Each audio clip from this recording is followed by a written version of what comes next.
অবস্থান করছি ঝিনাইগাতি একদম সদর বাজারের যে প্রাণকেন্দ্র ঝিনাইগাতি থানা মোড়ে। আর যেমনটি দেখছেন একদম শুনশান পরিবেশ।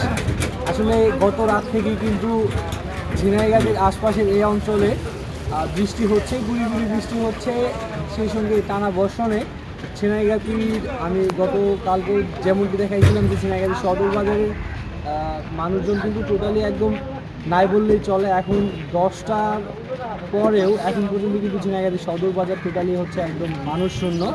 এর কারণ হচ্ছে যে গত 2 দিন থেকে কিন্তু টানা বর্ষণ হচ্ছে, আর এই টানা বর্ষণের ফলে মানুষের কর্মজীবনে কিন্তু একটা ভাটা পড়েছে। যেমনটি দেখছেন বাজার একদম শুনশান, শুধু কর্মজীবী যারা আছে, যাদের একদম নিতান্তই বাজারে আসতে হবে, বাজারের প্রয়োজনে, তারাই শুধু বাজারে আসছেন। এছাড়া কিন্তু কর্মজীবী যে মানুষগুলো আছে তারা কিন্তু এখনও ঘর থেকে বের হয় নাই।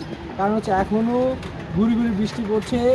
আমরা যেমনটি সকাল থেকে লক্ষ্য করেছি, বাজারের যারা দোকান খুলে, যে প্রতিনিয়ত সকাল সকাল 9টার মধ্যেই খুলে যায়, সেই দোকানগুলো কিন্তু এখন পর্যন্ত খুলে নেই। এটা হচ্ছে ঝিনাইগাতি সদর বাজারে একদম যে জায়গাটিতে প্রাণচঞ্চল থাকে, যে সবসময় মানুষ এখানে অবস্থান করে, সবচেয়ে ভিড় বা প্রাণচঞ্চল কিন্তু কর্মজীবী মানুষের এখানেই থাকে। কিন্তু এই জায়গাটিতে কিন্তু এখন পর্যন্ত কোনো মানুষের অনেক মানুষের দেখা মিলছে না। জাস্ট যাদের অতি প্রয়োজন আছে, অতি প্রয়োজনেই কিন্তু বাজারে আসছে। এই গুড়ি গুড়ি বৃষ্টি যদি সারাদিন থাকে তাহলে ঝিনাইগাতি বাজারে কিন্তু এই পরিস্থিতিটাই থাকবে।